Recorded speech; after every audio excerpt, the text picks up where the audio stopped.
also have Bel Air, which is in its second season as well. That's on our Peacock streaming app. And that's starring Jabari Banks, Cassandra Freeman, and Adrian Holmes. That's the retelling of the 90s sitcom The Fresh Prince of Bel Air.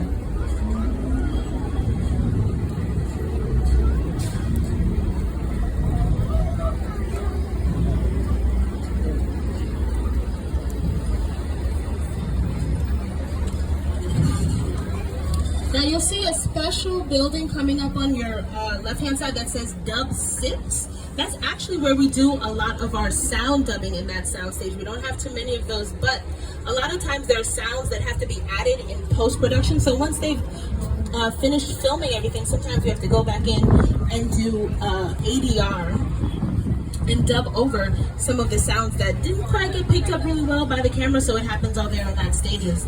As I mentioned, we have Grand Crew filming in the stages on your left, 11 and 10. All the greenery that you see outside. So remember when I said we can set the stage?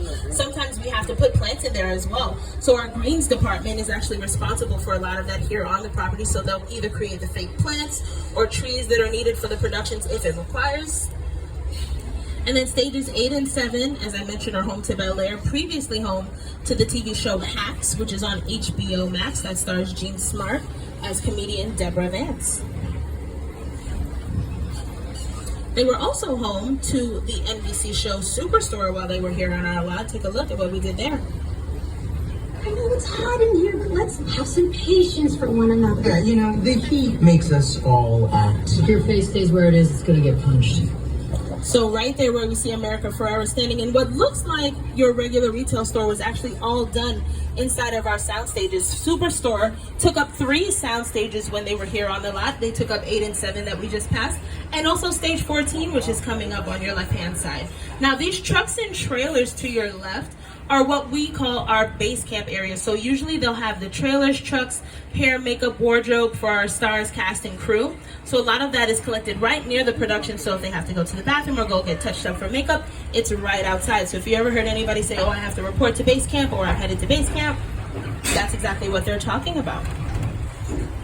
Stage 14 was also used in Apollo 13 starring Tom Hanks. That was directed by Ron Howard, done in there. And the Jurassic Park scene, if you remember from the first film, where they were stuck in the tree where that truck was coming down, all done inside stage 14. Also done some iconic TV shows here like The Jeffersons, Different Strokes, Coach, Steve Harvey Show. Also used these for TV, our most recent TV shows like Never Have I Ever, which was on Netflix. That was produced by Mindy Kaling. Also shot in some of our sound stages here on the front line.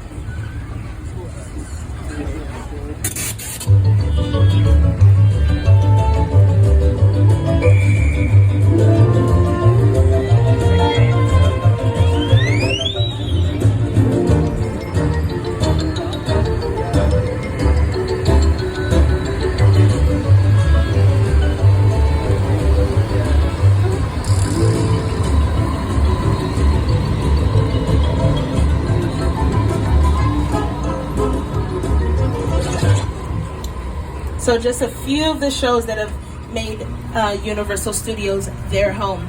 Now filming works in 3 phases. We have pre-production, production, and post-production. So pre-production is before a cast and crew, anything gets inside of a soundstage. There's so many conversations to be had. Producers, writers, and directors will come have conversations about the script. They'll talk about budgets. They'll talk about casting. And a lot of those conversations take place in these buildings to your left, which are our production bungalows. And you'll see there, one of our first celebrity settings, it's Ted there. He's also getting his own TV show soon on Peacock. That's going to be executive produced and directed by Seth MacFarlane. He's also going to come back to voice the iconic Bear. But the conversations here in our production bungalows, again, are in reference to anything that has to do with the production before they start filming. Dwayne "The Rock" Johnson has his 7 Bucks Productions bungalow here on our lot, as well as Jordan Peele's Monkey Paw Productions. Illumination Entertainment, who brought you Despicable Me and the Minions, also has a bungalow here.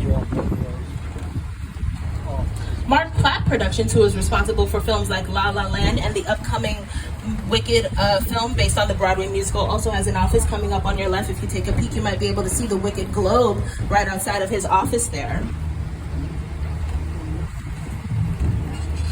And then the historic bungalow 5195 has a silhouette right out on the front that belonged to none other than Alfred Hitchcock, responsible for thriller films like Psycho, Vertigo, and The Birds.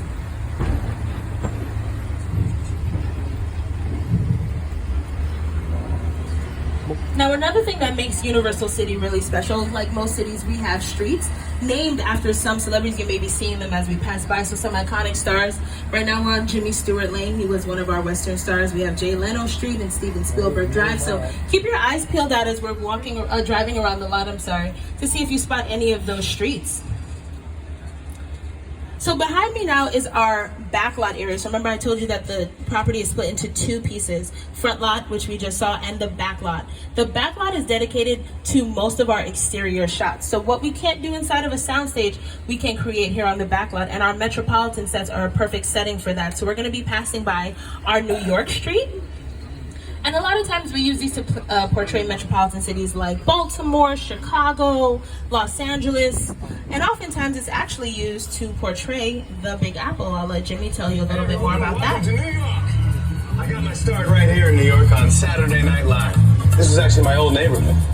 Once got mugged over there. An old woman, tough lady. This is my favorite hot dog guy. Hey, buddy, how's it going? Remember me? No. Just like old times. Gotta love New York City. Hey, I'm walking here. It's cool, guys. I was just walking there. So it's not exactly New York, but a lot of times when you see New York in the movies, it was shot right here on the Universal Metro sets. If you can make it here, you can make it anywhere. Even if you make it here on the Universal lot.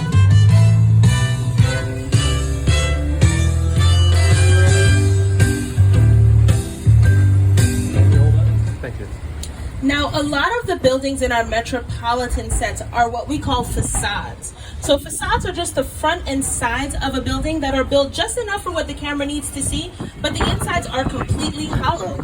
So we use these sets again mostly for exterior shots. So a lot of times if you take a look down there to your right, they were prepping for Quantum Leap and Ted down there, also used for episodes of Bel Air. Our London Square here has been seen in episodes of Marvel's Agent Carter and Agents of S.H.I.E.L.D., also used to serve as London in the Hobbs and Shaw movie starring Dwayne "The Rock" Johnson. And what makes these areas so flexible is that we're able to come in and decorate however we need to. So we can come in, bring in street lights, lamp posts, signs. A lot of the buildings right now have no dressing on them, but if we need them to look like a bakery or a bank, we can come in and bring all of that in here. The brick that you see is actually not real brick, so that's all made out of plaster stapled to plywood. And again, that just allows us a little bit more flexibility in what we can do with the building. So if we need to punch through them, knock them down, it's a lot easier to do that with plaster than it is with real brick. I'll show you how they use some of our Metro sets in the film Blues Brothers. When the Pinto fell and you saw it land and make this big hole in the street, that was on the back lot. We dropped it from a crane. You dig like that in Chicago, not a good idea. When people ask me of all of the movies I've ever done, what was the most satisfying, the most fun, I've got to say Blues Brothers. We got to sing, we got to dance, got to drive, and train with the best stunt people in the world, and got to be an actor and a writer. So it was a good piece of work. Now, another fun thing that we can do here on the back lot is something called day for night filming. So a lot of times there are scenes that are set at nighttime, but we can't actually wait until it gets dark to start filming. So what they'll actually do is drape black tarps on top of the area to make it look like it's nighttime. I'll show you exactly what I mean. So if you look here, this was all done in our Metro sets, set to look like nighttime. But if you can take a peek up at the top really quickly, it might be hard to see on your screens, but there are black tarps on top of there. If you can see the daylight kind of peeking through, that's all set to make it look like nighttime, even though they're filming in the day.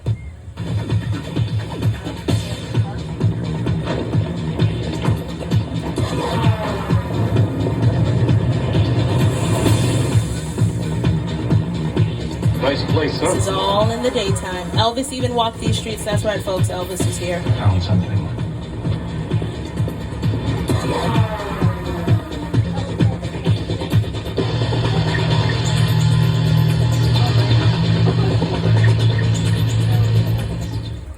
So again, just a bit of the flexibility that our Metro sets provide us. A few other productions that have used this area were Captain America, the First Avenger. So if you remember that film really well, there was a scene where he was running out on the street barefoot chasing a taxi cab. All happened here on a backlot in New York Street. But we're going to say goodbye to the concrete jungle now and actually try to make our way up through the jungles of Skull Island. I know it's been a really hot day, so I think we all could use a little vacation.